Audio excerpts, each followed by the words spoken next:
Meus amigos, minhas amigas, estamos iniciando mais um Momento Jurídico. E sempre dentro daquela linha nossa, trazendo o que há de mais significativo na operacionalidade do direito em nosso Estado e em nosso país. Hoje nós estamos recebendo a visita do nosso caríssimo doutor Luiz Lemos, que é o presidente da ANFAC, Associação Nacional do Fomento Mercantil. Ele vai bater um papo conosco a respeito desse segmento e a respeito de eventuais projeções na esfera jurídica. É um homem que, por todos os motivos, merece a nossa mais elevada consideração e o nosso mais grave respeito pelo caminho que ele já percorreu. E eu quero logo, eu tive que anotar aqui, dizer para os senhores e para as senhoras apenas sinalizar de quem se trata o nosso convidado. Dr. Luiz Lemos Leite, ele é ex-seminarista, quase padre, advogado, aprovado no concurso do Itamaraty, portanto, virtual embaixador do nosso país, funcionário de carreira do Banco do Brasil, concurso, um dos pioneiros daqueles que chegaram ao Distrito Federal, ao DF, como chamam por lá, assessor do presidente Castelo Branco, ele esteve muito próximo do presidente Castelo Branco, e mentor intelectual, e aí é importante, ele é um mentor intelectual, é o homem que trouxe para o nosso país o esquema do sistema de fomento comercial, que nós vamos tratar especificamente. Só para os senhores terem uma ideia, ele é líder de uma classe, repito, ele é líder de uma classe que, em termos de dinamização de moeda em nosso país, se rivaliza com as montadoras de automóveis. Eu tenho aqui números que o sistema de fomento hoje no nosso país dinamiza aproximadamente 120 bilhões de reais. E é com o doutor Luiz Lemos que nós vamos conversar de forma fraterna, de forma leve, muito espontânea. Então, inicialmente, doutor Luiz Lemos, eu quero deixar o nosso microfone franqueado ao senhor para as suas primeiras considerações para os nossos telespectadores, que, de logo, digo que é uma assistência categorizada. Bom, doutor Jerônimo, é um prazer enorme estar aqui com o senhor. Nos conhecemos recentemente, melhor, já nos conhecíamos de outros eventos, principalmente lá de Porto de Galinha. Tivemos um evento em 2010 e realmente de lá para cá tivemos pouco contato. Há 90 dias atrás tive o enorme prazer de jantar com outros companheiros e essa aproximação para mim foi extremamente valiosa, pela sua simpatia, pelo seu espírito aberto, pela sua alegria, entendeu? E principalmente uma pessoa que conhece profundamente a história. Isso para nós eu realmente admiro muito, entendeu?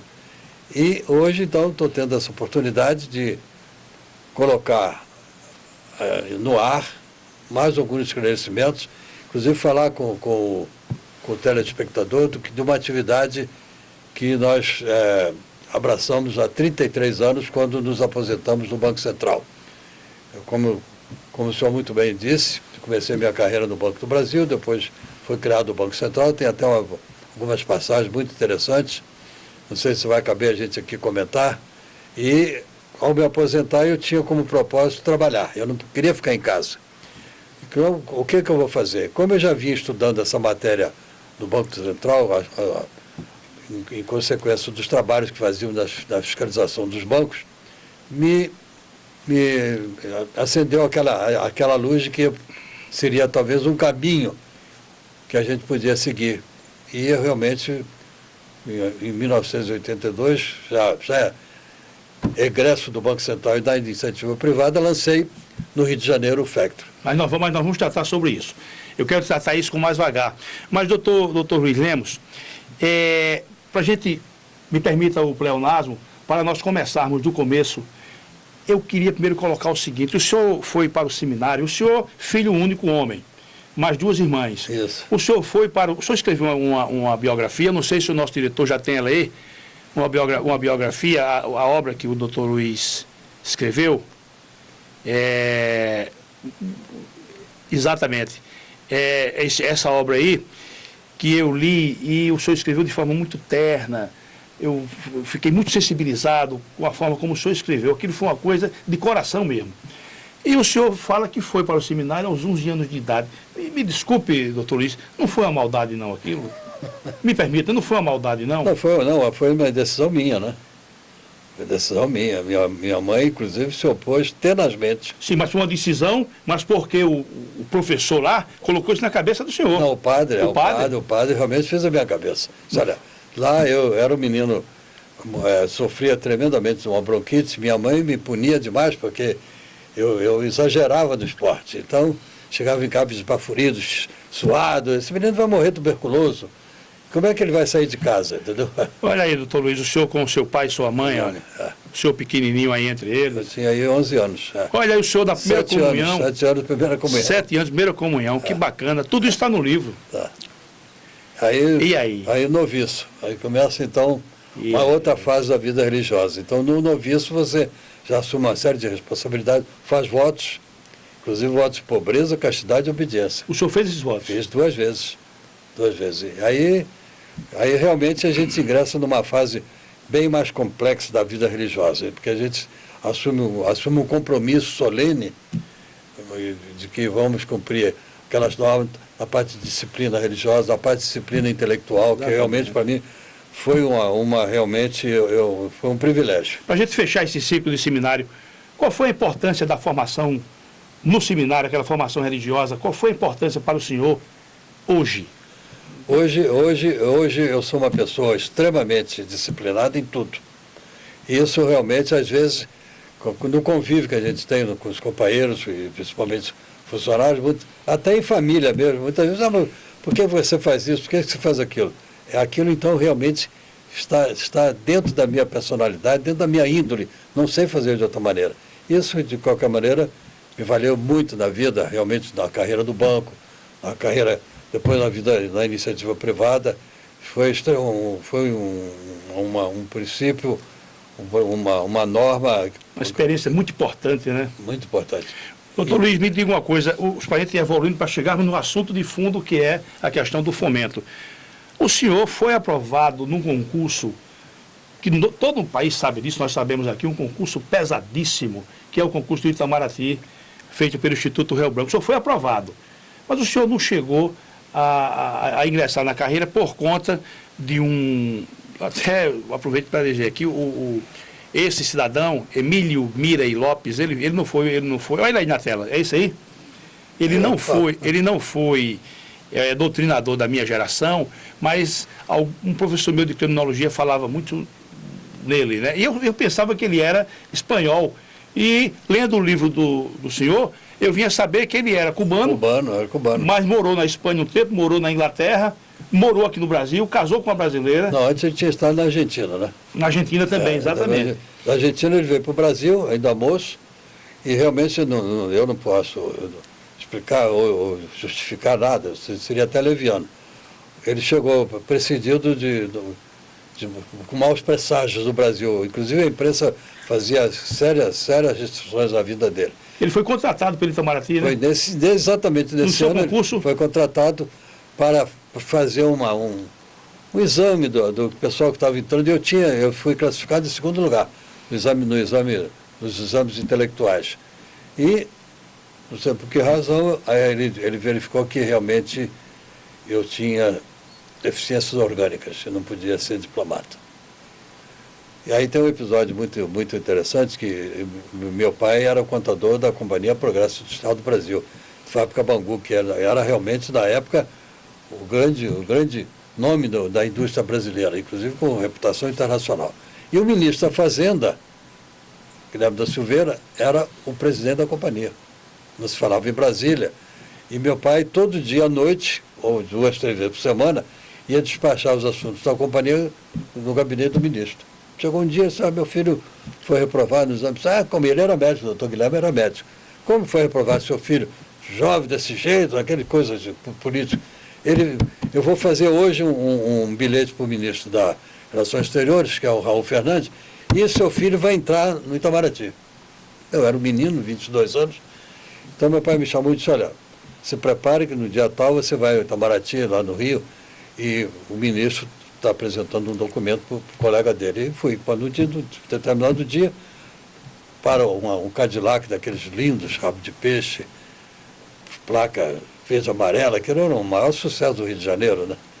E eu entrei no carro, menino. O senhor entrou com o Ranieri Mazzilli. Bom, aí tinha um senhor sentado no banco de trás, e eu sentado do lado dele, muito tímido, né? E fomos para o Itamaraty. O Itamaraty, não sei se o senhor conhece lá no Rio, é lindo. O Ranieri Mazzilli era secretário do ministro da Fazenda. Não, era chefe do gabinete. De gabinete do ministro da Fazenda. E aí eu estou lá, o ministro, o Fernando deu um chá de cadeira na gente, 2 horas. No final ele abriu a porta, ele alto, magro, já bem idoso. E o Ranieri Mazzilli disse, olha, eu estou aqui com esse rapaz, que é filho de um colaborador do ministro, que queria que o senhor desse uma atenção. Ele pegou e leu a carta até... Isso em pé, nem sentou? Nem sentou em pé. Ele sentou e leu e disse, não, diga lá ao meu colega de ministério que eu teria imenso prazer em resolver o problema dele, só me aguarde, me aguarde. E, ministro, o juiz, eu estou esperando até hoje. 65 anos. 65 anos. Brincadeira. Coisa de político. Eu tenho a impressão que eu já vi esse filme antes, só com o menor lápis temporal. Mas já vi esse... É. Agora, doutor Luiz, o senhor é um homem riquíssimo em experiências.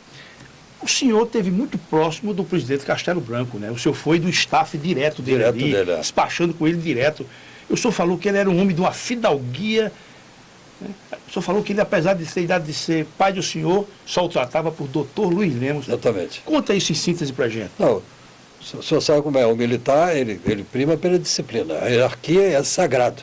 Eu tinha 34 anos, recém-formado em Direito, fui trabalhar lá, requisitado pela presidência, eu ainda era funcionário do Banco do Brasil, e aí o presidente chamava o coronel de coronel, o general de general, e eu era o doutor Luiz. Aquilo ali me incomodava.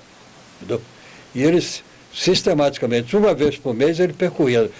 Eu chefiava a parte do gabinete dele, tinha 3 salas, que fazíamos todo o controle de todo o expediente. E ele, sistematicamente, uma vez por mês, ele corria.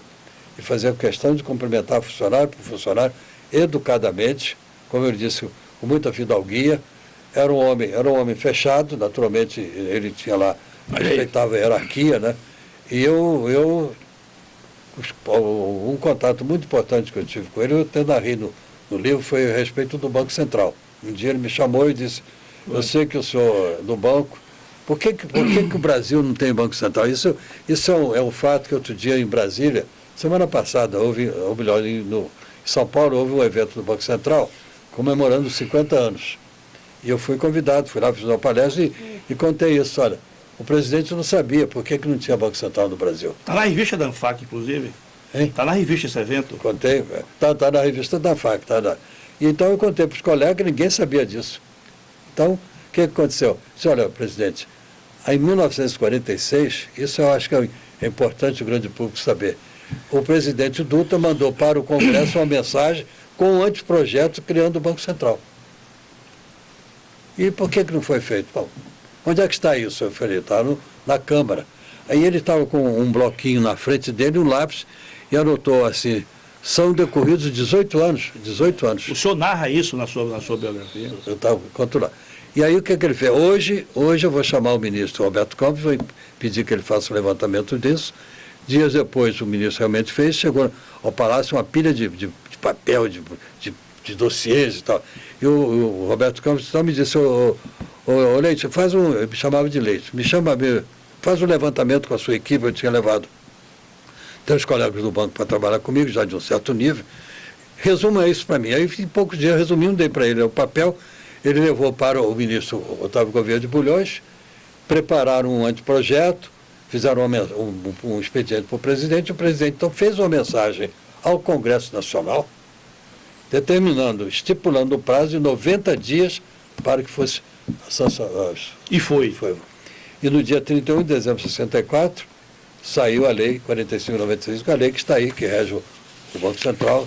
Então, no meu livro, eu comento que hoje nós temos o Banco Central por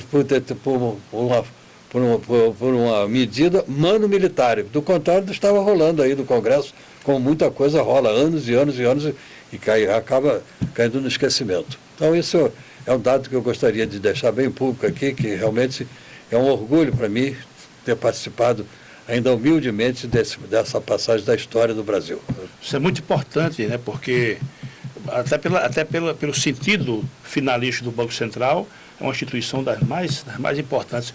Doutor Luiz, o senhor chegou em Brasília ainda, o senhor narra, que eu achei interessante, o senhor chegou ainda cruzando com pedreiro, com máquina de fazer cimento, aquele negócio todo. Rapidamente, como é que foi isso? Nós morávamos num acampamento. Não foi uma coisa desalentadora não, doutor Luiz? O senhor saindo do Rio de Janeiro, ainda muito jovem, e chegar em Brasília, naquele azáfama, aquela poeira, não foi uma coisa desalentadora não? Não, eu tinha uma empolgação pelo Juscelino.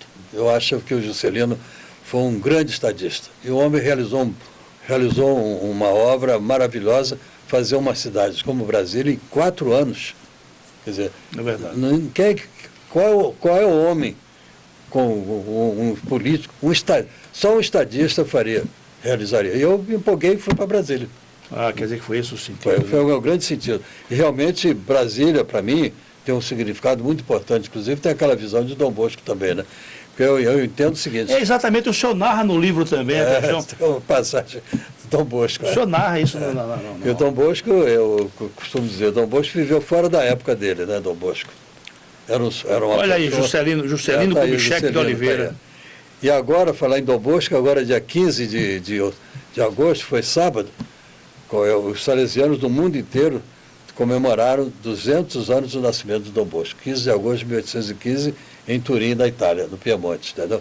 E ele teve uma visão, ele pegou um trem em Cartagena, na Colômbia, e percorreu a Cordilheira dos Andes, veio descrevendo, parou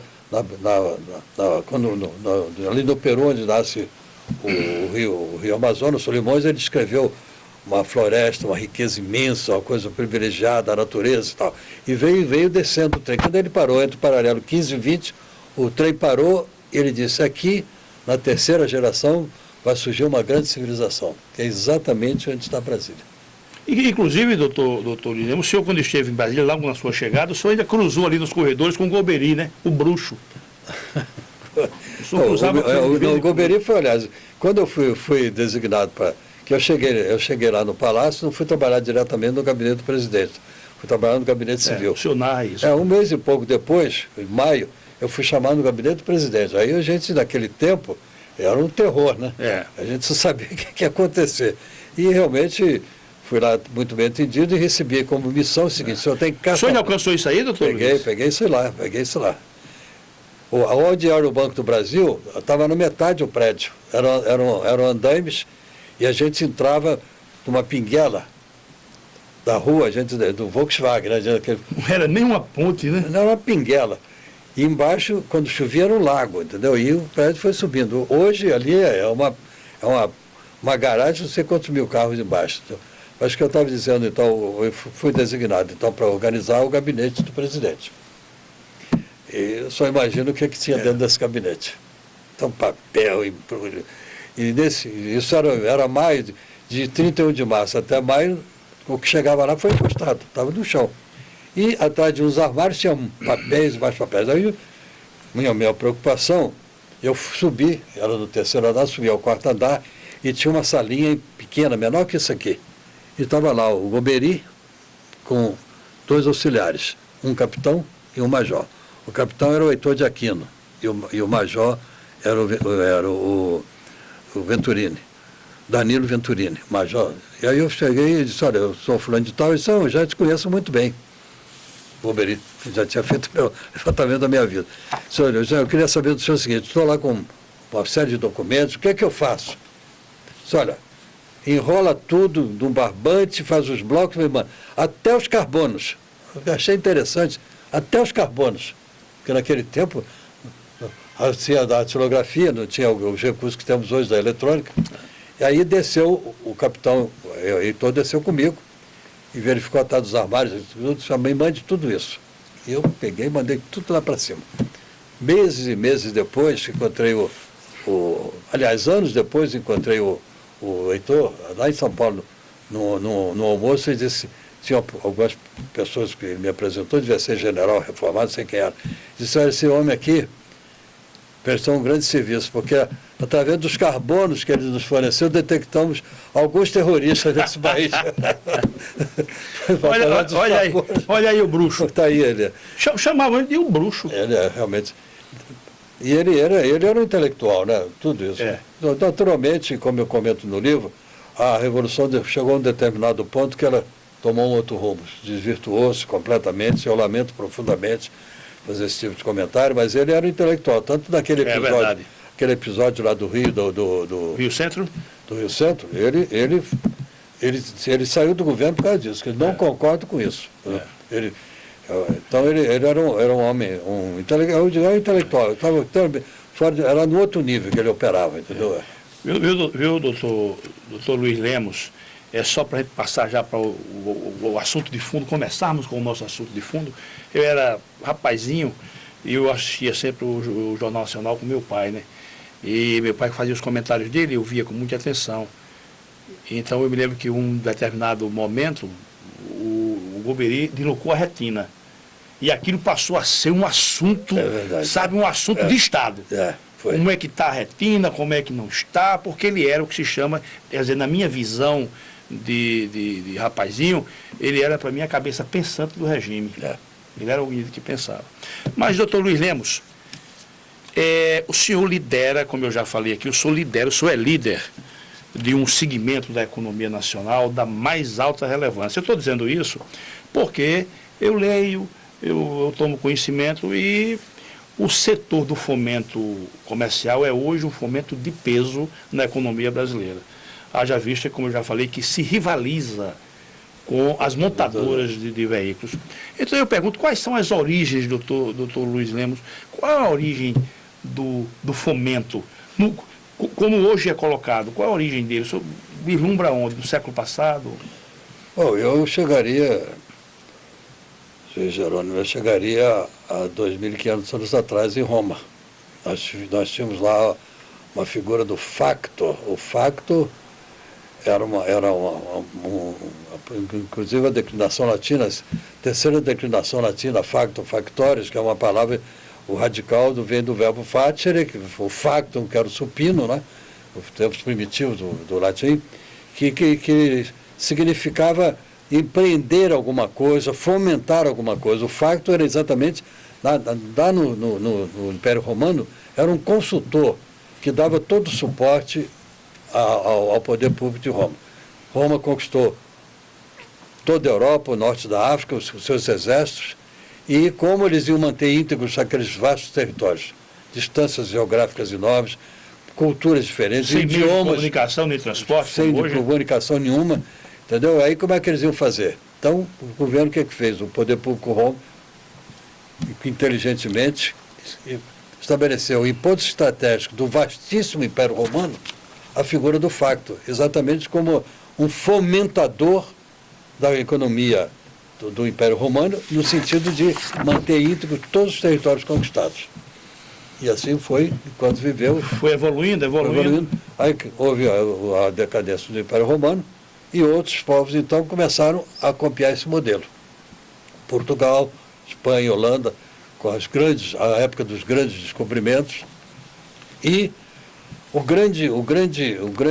marco da história foi exatamente a colonização inglesa, com a colonização da América.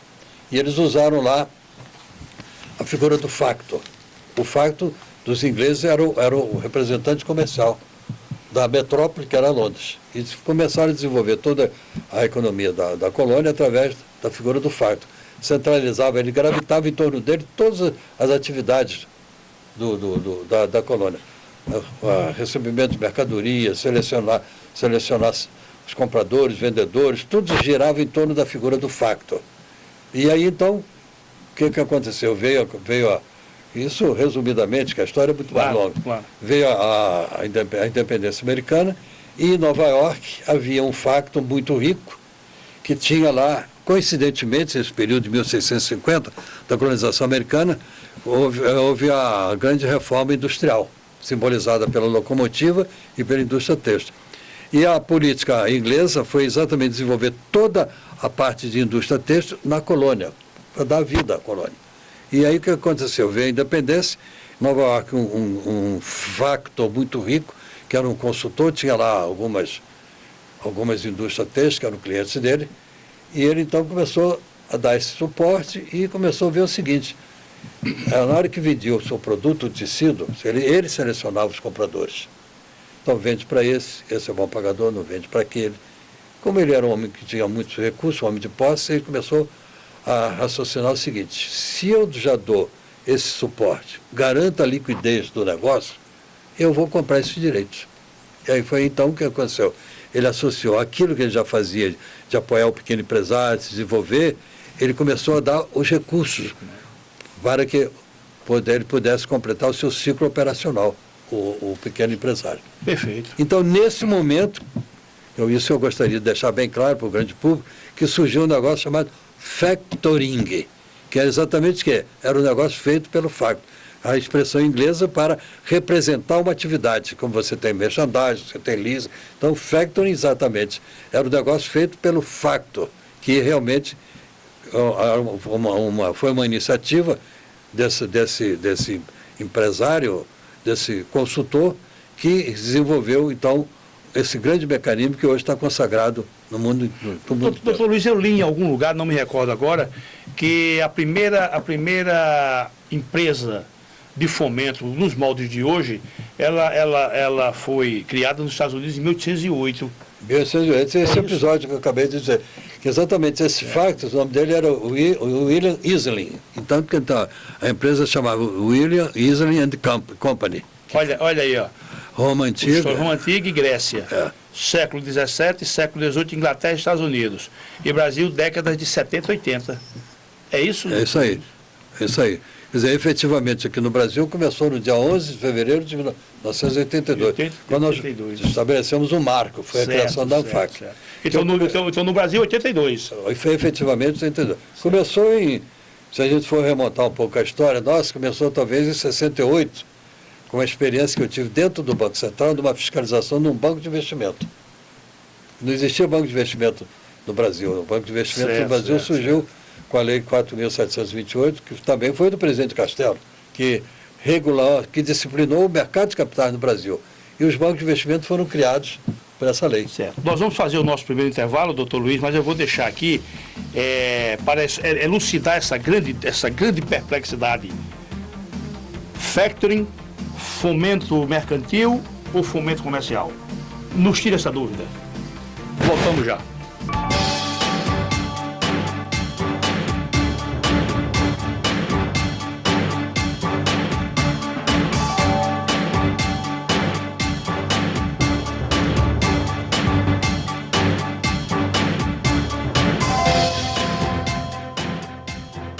Todo mundo sabe que a maneira mais eficaz de se resolver um problema é através do diálogo. Falar o que se pensa é muito importante e saber ouvir é fundamental. A Câmara Municipal de Maceió sabe disso e está sempre disposta a ouvir o que você, cidadão, tem a dizer. Na Câmara, mais de 30 leis que estavam sem tramitação desde a legislatura anterior foram promulgadas. É o caso da lei que proíbe o uso de paredões de som acima do volume permitido, a que exige a apresentação de documentos para a confecção de carimbos, a que destina vagas em estacionamento para gestantes e pessoas com crianças de colo e a que obriga a fazer o teste do coraçãozinho nos bebês nascidos na capital. É nesta direção que queremos continuar avançando. Afinal, uma cidade melhor se faz com cidadãos mais participativos. Venha com a gente, participe e vamos juntos fazer uma Maceió cada vez melhor. Câmara Municipal de Maceió, a casa de todos os maceioenses. O que é evoluir? Evoluir é surgir pequeno, crescer com o tempo e com a força constante do trabalho. É criar novas possibilidades, realizar um sonho e servir. Todos os dias, a MED Rádios evolui, abrindo suas portas para atender e cuidar. Estamos aqui para trazer o que existe de mais moderno em equipamentos e tecnologia de diagnósticos laboratorial e medicina nuclear. É a experiência de uma equipe especializada e humana, pronta para vencer desafios. E é assim que a MED Rádios evolui, todos os dias, seguindo em frente na busca de novos horizontes e respostas para a saúde de todos. Med Rádios. Diagnósticos para a vida. Encerrado o primeiro semestre do ano, os números confirmam. A valorização dos policiais e a integração das polícias estão dando resultado. O número de homicídios caiu 24,8% em Alagoas e mais de 30% em Maceió. Também houve redução nos casos de roubo de casas, de roubo de carros e nos assaltos a ônibus. O desafio é grande, mas com trabalho sério, a segurança em Alagoas está melhorando. Governo de Alagoas. Trabalhando sério, a gente chega lá.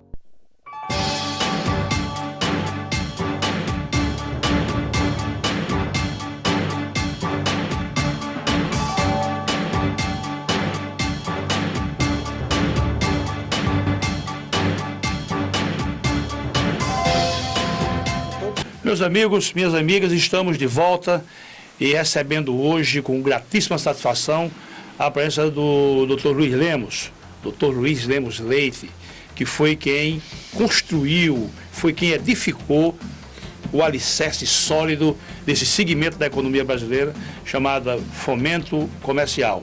Eu deixei aqui uma pergunta, mas quero registrar antes a presença aqui dos estúdios do nosso caríssimo Dorival Mazo, que é um expert em fomento e exerce a honrosa função dentro do sistema de FETO de diretor administrativo e financeiro.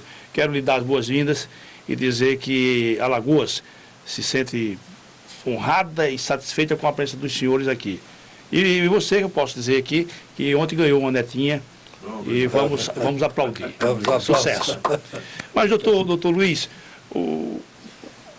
a nomenclatura correta qual é? Bom, então como Ou podem ser todas?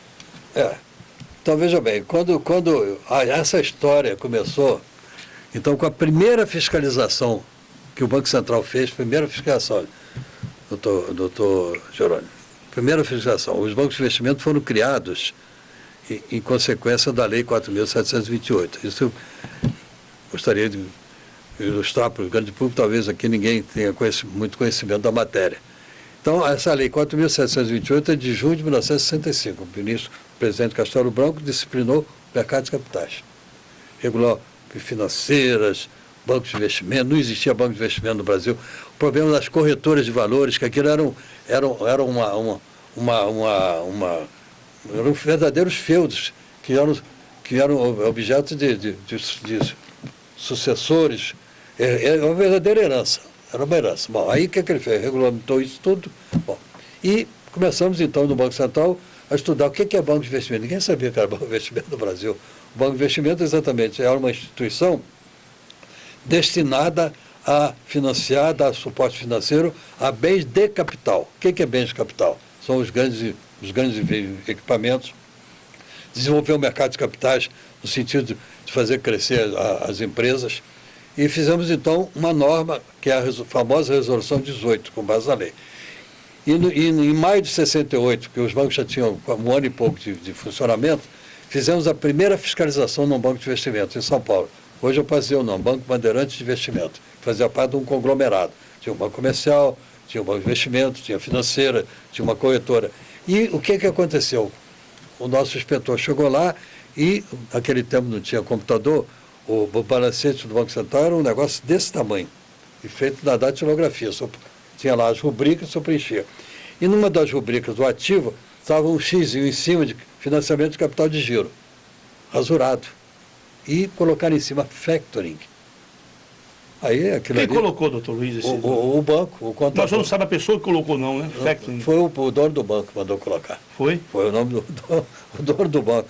Por quê? Porque como o banco de investimento, o banco comercial não podia mais se alavancar, ele não queria perder o cliente, transferia os duplicados para o banco de investimento.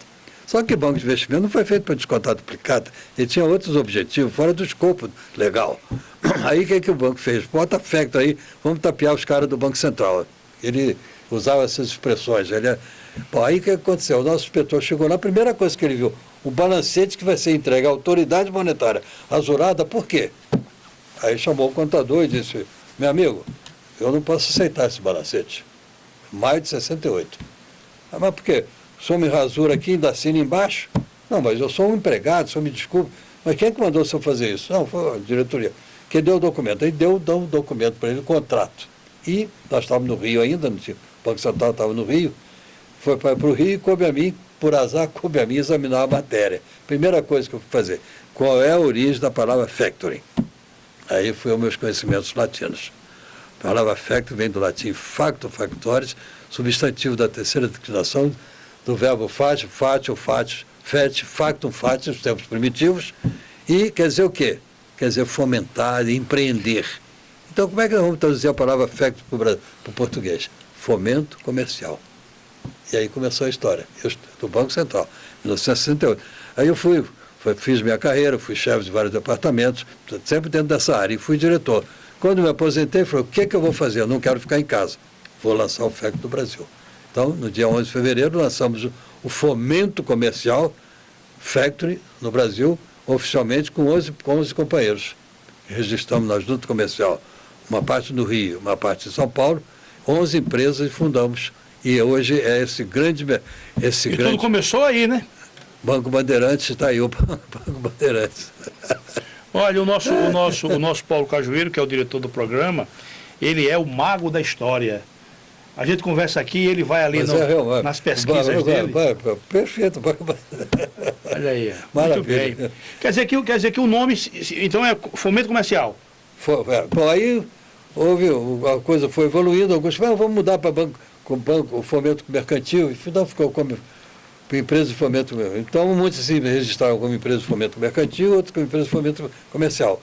O tempo foi passando e várias começaram a surgir leis, imposto de renda, novas do próprio Banco Central, novas da Receita Federal, novas do COAF, e foi se consagrando a palavra fomento comercial. Então vamos adotar definitivamente a palavra fomento comercial. Um detalhe que a Excelência aqui deve ter lido no meu livro, é que eu falo que eu detesto, tenho ódio, me desculpe o termo, tenho horror à palavra fatorização. O senhor falou. Não existe, gente, uma razão etimológica para a palavra fatorização, não existe. Porque o facto não tem nada a ver com alguém na oitiva diz, fato não tem nada a ver. Eu sei como é. Então o que aconteceu? A história do facto. O facto nova-iorquino que usava, não, começou a correr na praça. O negócio do facto, o negócio do facto é o factory. Então essa é a origem da... Isso é o que chama de modismo, né? Viu, doutor Luiz, e aproveitando, como o nosso programa ele é muito espontâneo, há uma história de um advogado que foi para uma cidadezinha do interior, uma cidade bem humilde, bem modesta. O advogado foi lá tratar de um assunto. E quando ele saiu do hotel de manhã, deu um vento e a gravata ficou por cima do ombro. No outro dia estava todo mundo na cidade usando, porque achava que era alguma moda nova que estava chegando. Mas eu quero pedir ao nosso diretor para colocar aí o quadro, que é mais ou menos um esboço conceitual do que vem a ser o fomento comercial. Ali diz, doutor Luiz, a finalidade principal da empresa de fomento comercial é justamente dinamizar, fomentar, assessorar, ajudar o pequeno e médio empresário a solucionar seus problemas do dia a dia. São as finalidades básicas de um fomento comercial. É isso aí mesmo? O facto, a origem dele foi exatamente aí. O sentido é esse, né? Exatamente. É o micro, o pequeno e o médio empresário, né? Porque o grande não precisa do facto. O grande tem todos os mecanismos de mercado, tem acesso fácil ao crédito, tem o mercado de capitais, tem uma série de recursos que ele pode usar, ao contrário do pequeno empresário. Como é que surgiu o factoring nos Estados Unidos? Exatamente apoiando o pequeno. E hoje no mundo, nos 5 continentes, o factoring, a última estatística que nós temos, que é fornecida por uma entidade que tem sede em Amsterdã, com a potência, é uma entidade civil. Se eu ter uma ideia, em 2014, nos 5 continentes, o factoring realizou um negócio da ordem de 2 trilhões e 200 bilhões de euros, 2 trilhões. Sendo que a Europa, ao longo desses anos todos, vem mantendo a hegemonia dentro desse universo. E nos últimos 5 anos, que era 70%, está caindo desses 3 bilhões, 70% era a Europa. Vem caindo, porque a Ásia está crescendo. Como que a Ásia está crescendo? A China entrou. A China hoje tem 12 empresas de factory. e que realizou em 2014, se eu ter uma ideia, e grande público também, realizou em 2014 negócio da ordem de 320 bilhões de euros. No ranking mundial, se eu pegar a última estatística, o país que mais praticou FEC no mundo em 2014 foi a China. Depois vem a Inglaterra, vem a Itália, que sempre lideraram o ranking Olha, mundial. esse conglomerado aí é uma potência lá em Amsterdã. Esse aí qual é esse? Esse Factory. É lá em Amsterdã. Esse é. Exxon. Depois, num daqueles canais, a pena que eu não trouxe a foto, onde é a sede do FCI, que é esse que comanda o FEC do mundo inteiro, essa entidade. Certo. Ô, doutor Luiz, então nós podemos dizer, veja se meu raciocínio está equivocado, numa vertente específica, nós podemos dizer que o fomento comercial, o sentido dele é dar liquidez ao micro, pequeno e médio empresário. Quer dizer, tudo, tem a ver com a liquidez. Eu acho que... Porque tem a parte de assessoria também, né? Vamos falar. Tudo aquilo que a gente faz, orientar o cliente, otimizar a sua capacidade gerencial, visa o quê? Exatamente dar condições dele de vender, de produzir, de crescer, de ter lucro. Então, todo aquele processo que nós desenvolvemos com ele tem como consequência máxima o quê? Dar liquidez ao seu negócio. É exatamente isso. Otimizar a sua capacidade. O sentido de parceria, que eu acho muito importante, doutor Jerônimo, ressaltar aqui para o grande público, é exatamente isso, o sentido da parceria. Nós somos parceiros. Infelizmente... Parceria é um bom nome. É um bom nome. Compartilhar as informações, compartilhar o processo todo.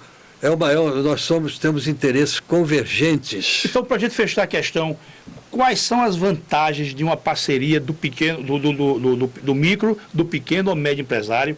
Quais são as vantagens que esses segmentos têm em formalizando uma parceria com o fomento comercial? É exatamente por isso que o sistema bancário, pela sua própria estrutura, ele é pesado, ele tem uma série de exigências. Já no nosso caso, o pequeno empresário, como nosso parceiro, ele está vivendo ao nosso lado. Uma coisa importante que eu gostaria de deixar bem claro aqui é o seguinte: quando a gente entra no banco, eu pergunto, quem é o dono do banco? Eu não sei quem é o dono do banco, está lá o gerente, aqui em Maceió, tem lá em Arapiraca, tem uma agência, qualquer outra cidade do interior, Catulé do Rocha, que nós comentamos muito ontem, até com o dirigente... do nosso amigo Arione. E aí, lá tem uma agência do Banco Bradesco, do Banco... Do Banco Brasil está fora, que é um banco... Do Itaú, estou dizendo um banco da iniciativa privada. Ninguém sabe quem é o dono. No nosso caso, o que é que acontece? Na hora que ele chega na nossa empresa, ele é o dono da empresa, está conversando comigo ou com o dono da empresa. Olho no olho. Olho no olho. Então, é um efeito psicológico que nós comprovamos ao longo desses 33 anos, fundamental. Ele não tem condições de enganar, nem a gente tem condições de enganar.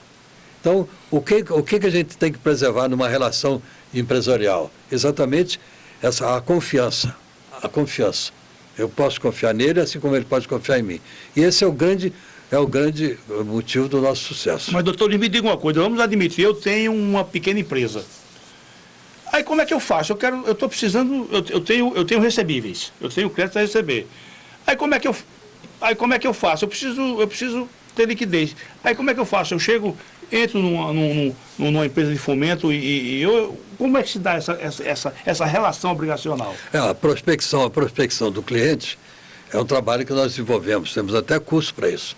Então, aqui, vamos dizer, no Maceió não, que é a capital, já a coisa já está mais difundida, mas numa cidade do interior, em que existe uma característica econômica bem acentuada, de um determinado assunto, tem várias empresas.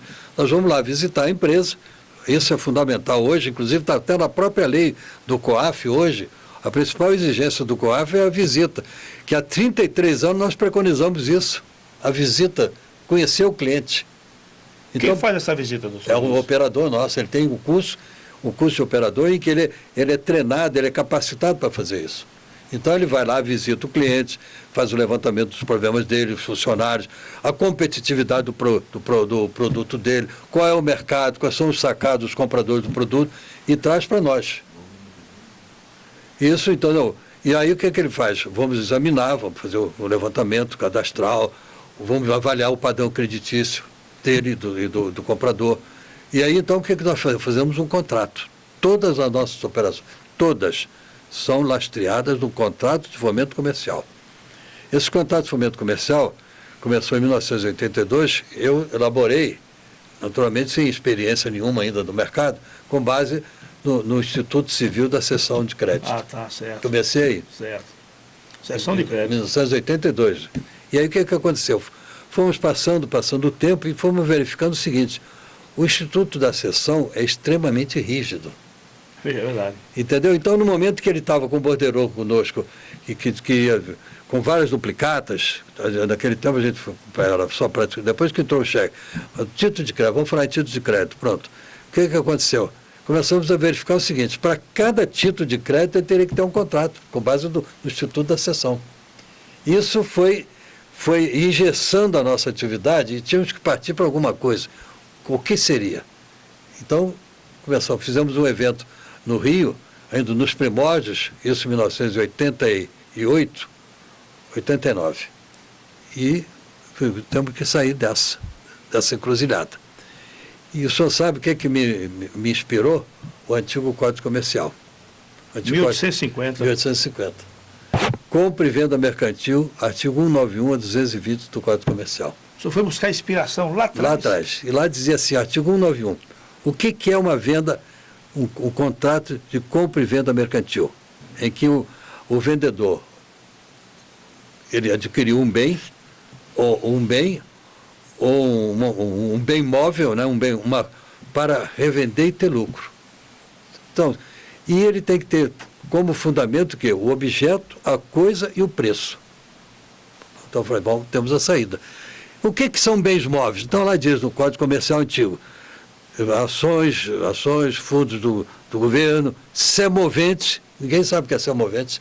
A gente dá aula para o empresário. Semoventes, o que é semoventes? São animais de tração. Em 1850 não havia automóvel, não havia caminhão, não havia trator. Como é que se faziam as coisas? Através dos animais de tração. Então, chamados semoventes. Eu tinha, só para flexibilizar, eu tinha um colega na faculdade que ele chamava um outro colega nosso de semovente. Isso quase dá um problema sério uma vez. Mas continue, doutor Luiz. Bom, aí chegamos. Então, fiz uma reunião com alguns companheiros nossos, mais ligados, chamar o nosso núcleo duro, e fizemos, então, olha, eu estou com essa ideia, vamos desenvolver isso, vamos, e começamos.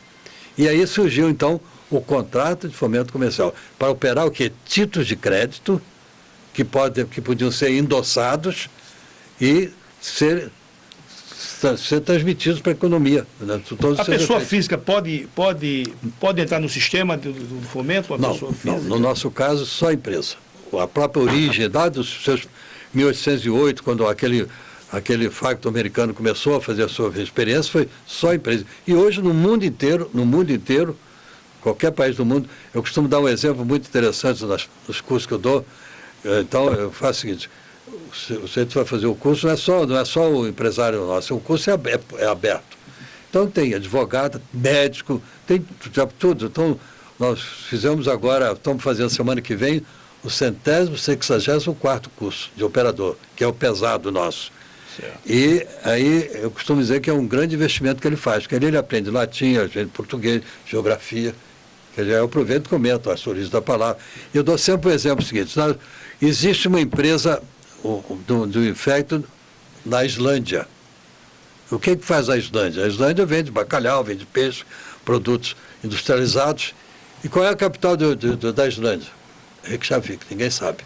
Entendeu? Então, eu faço essa brincadeira para quebrar um pouco a monotonia da aula. Então, o fomento comercial, o contábil fomento, começou aí exatamente para dar essa flexibilidade.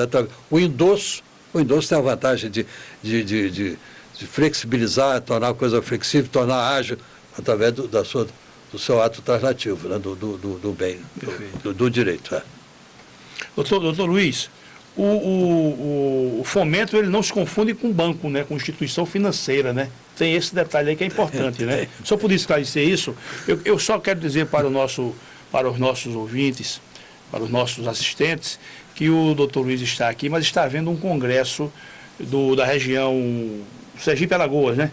É um evento hoje muito interessante. Um evento, e ele, na sua agenda, ele abriu esse espaço para bater esse papo com a gente. Eu quero agradecer ao senhor, viu, ter deixado lá o seu ambiente de trabalho e ter vindo aqui bater esse papo conosco. Para mim é um privilégio estar aqui hoje, né? Mas o fomento não se confunde com um banco. Bom, eu sou egresso do Banco Central, fui diretor, trabalhei lá e, por ironia da sorte, nós fundamos a ANFAC no dia 11 de fevereiro de 82. No dia 16 de junho de 82, fomos surpreendidos numa manhã com uma medida drástica, draconiana do Banco Central, que foi a famosa circular da diretoria, circular 703. Essa circular praticamente extinguiu o FEC no Brasil. Aí os jornais, nós estávamos no Rio de Janeiro, né? Os jornais do Rio dizendo, ex-diretor do Banco Central foi punido por liderar um bando de agiotas. Jornal. Aí o pessoal, pô, você é louco, vai para casa, é um visionário, aposentado. Falei, agora vou mostrar quem sou eu, vou morrer nesse negócio, mas vamos sair vitoriosos. Questão de honra. Questão de honra. E aí comecei a luta, foi uma fase épica da nossa atividade. De 82 a 88, inclusive na Justiça, ganhamos na Justiça, em todas as instâncias, mostrando ao Banco Central que nós não éramos bancos. Que o Banco Central achou que nós íamos concorrer com os bancos. E nós não éramos bancos. E basicamente, qual é a distinção? Então o que aconteceu? Para o Banco Central revogar essa circular, demorou 6 anos. Uma luta diária. Muitas vezes eu ia pedir a conta das viagens que eu fiz, nós estávamos ainda no Rio, para Brasília. E no final das contas o Banco Central então resolveu como vamos resolver isso. Então fizeram uma reunião de diretoria, tinha um diretor que fez o voto dele, eu fui chamado, tive esse privilégio, o presidente do banco me chamou como ex-diretor, e lá então é o seguinte, olha, vocês não podem ser bancos. Eu falei, mas nós não queremos ser banco, eu não quero ser banqueiro, eu quero ser um empresário de facto. Então, na diretoria do Banco Central, o que vocês vão fazer? Nós vamos fazer o seguinte, nós vamos trabalhar com nossos próprios recursos, nós vamos trabalhar com créditos de origem mercantil, vendas mercantis, que é da própria origem da atividade, e só podemos trabalhar, portanto, dentro da cadeia produtiva com empresa. Então, esses foram os princípios pétreos que regularam a decisão do banco. A partir desse momento, o banco baixou, a diretoria baixou a circular 1359 do dia 30 de setembro de 1988, em que diz, olha, reconheceu a tipicidade jurídica da nossa atividade, do fomento, como atividade eminentemente comercial, ou seja, nós não podemos captar, não podemos intermediar, nem podemos aplicar recursos de terceiros. Então, esse foi o grande fundamento que está dando sustentação à nossa atividade. Naturalmente, em cima disso, fomos construindo todo o balizamento legal, o marco regulatório que nós temos, que é tudo elaborado por nós. Essa é a grande diferença. Que a Lei 4595, aquela do presidente Castelo Branco, diz assim, o que caracteriza a instituição financeira é a captação, a captação, a intermediação e a aplicação de recursos terceiros. Isso caracteriza a atividade de uma instituição financeira, autorizada a funcionar pelo Banco Central. Então, não é o caso do fomento. Então, por exemplo, como nós não colocamos em risco a poupança, que o banco tem que captar, o banco trabalha em cima de recursos terceiros. Nós só podemos trabalhar com nossos próprios recursos. Aqueles 120 bilhões que o senhor mencionou há pouco, são investimentos nossos, com nossos recursos, que nós compramos. Olha a circular aí. 1359, está aí ela. Banco Central. Banco Central. Muito bem. Mas o senhor ia falando aí o raciocínio, conclua o raciocínio do senhor, doutor Luiz. O senhor estava se referindo agora. Sim, então, com base nesse princípio básico, pétreo, nós então estruturamos todo um balizamento legal. Então, hoje nós temos no nosso balizamento legal a parte legal, temos a parte operacional e a parte fiscal. Então, dividimos. Então, o primeiro documento foi exatamente o reconhecimento do Banco Central, que nós não éramos uma atividade financeira. Doutor Luiz, antes de nós encerrarmos, hoje, se uma pessoa quer entrar no segmento, não sei se o senhor pode responder isso, também fique à vontade, muito à vontade. Se uma pessoa quer entrar no segmento, ele tem que ter um aporte financeiro para começar de quanto? O senhor consegue fazer essa projeção para ele entrar no mercado? Não, eu acho que para você, como a atividade é uma atividade autorregulada, da livre iniciativa, nós não temos norma específica de nenhum órgão, entendeu? Apenas tudo está regulado em cima de quê? Das normas do direito vigente no país. Toda a nossa base legal está aí. Eu acho o seguinte, uma empresa que hoje, para poder sobreviver, ela não pode começar com menos de uns 500 mil, 600 mil, R$1 milhão, porque tem custos. A nossa carga tributária, infelizmente, é muito pesada. Estamos aí numa campanha intensa, altíssima, muito alta. Isso prejudica o quê? Prejudica o pequeno empresário, prejudica a economia, deixa de recolher, usa subterfúgios para não recolher. É isso que nós temos que entender. Então, nós temos que partir para uma política governamental no sentido de estabelecer uma norma tributária fiscal que atenda aos interesses do país. Não seja uma coisa escorchante como é hoje. Hoje todo mundo pensa no país em quê? Como eu vou driblar o imposto? Doutor Luiz, o senhor tem uma obra que está esgotadíssima no mercado, o senhor vai reeditar? Olha aí. Essa obra aí, ela tem que ser totalmente reformulada. Deixa eu só dizer uma coisa, senhor. O Arnaldo Rizardo, ele diz no livro dele, textualmente, que o senhor é a maior autoridade nessa obra aí. Esse grande jurista, Arnaldo Rizardo, ele diz textualmente que o senhor é a maior autoridade em fomento no país. O que é que o senhor acha disso? Não é bom ouvir isso, não é? Não, para mim é extremamente reconfortante, né? Ouvir isso do Rizardo, ouvir isso do Ives Ganda. O Ives Ganda também. O Ives Ganda é até suspeito, porque somos amigos há 40 anos, entendeu? E o Ives também já prestou um grande serviço à atividade, que nós, dentro da nossa estrutura, desde o primeiro dia, nós temos um conselho de ética. Muito bem. É um tribunal. E o primeiro presidente do nosso conselho de ética foi o doutor Ives Gandra. Foi, né? Doutor Luiz, eu ainda arremato com uma última pergunta, e aí eu peço, em todas as vendas, uma certa brevidade. Como é que o senhor vê o atual quadro no país, hein? Essa coisa, a esperança, o senhor vê uma luz no fim do túnel? Bom, eu sou extremamente otimista em tudo, né? E o segmento? O segmento está sobrevivendo, graças a Deus, está sobrevivendo. Nós temos condições da crise, o que a crise nos proporciona? Oportunidades de fazer negócio, a nossa imaginação. Existem segmentos que podem perfeitamente sobreviver com o nosso aporte, né? Infelizmente, é um problema, o problema do Brasil, acho que é um problema político, eminentemente político, com os seus reflexos imediatos e sobretudo, a economia. A economia do país está parada, e eu acho que o governo, com a força que tem um governo, pode superar facilmente qualquer dificuldade dessa natureza. Apenas estabelecer normas. Vamos desenvolver a atividade econômica, vamos esquecer um pouco o problema político. O problema político no Brasil hoje, o senhor sabe melhor do que eu, é um problema quase pessoal, né? Cada um tem os seus interesses. Verdade. E que se sobrepõem ao interesse do país. Vamos resgatar. Mas, doutor Luiz, olha, o senhor, usando as palavras do poeta, o senhor faça como o velho marinheiro, que durante o nevoeiro vai conduzindo o barco devagar. É isso que todos os seus liderados esperam.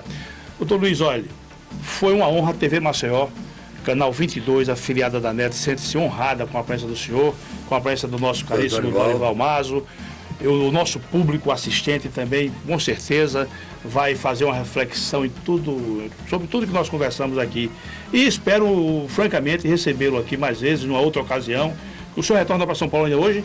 Hoje, e amanhã eu estou indo para Brasília, porque amanhã eu tenho um compromisso lá em Brasília, no STJ. Estamos preparando um grande evento em Florianópolis, em outubro, com o 22º Seminário Jurídico Nacional. Exatamente com magistrados, o ministro de Brasília, vários magistrados, como Vossa Excelência, entendeu? Que participam de um evento como esse. No sentido da gente cada vez mais nos aproximar da magistratura, do Poder Judiciário, porque muitas vezes as decisões judiciais têm alguns reflexos não tão favoráveis na sociedade. Perfeito.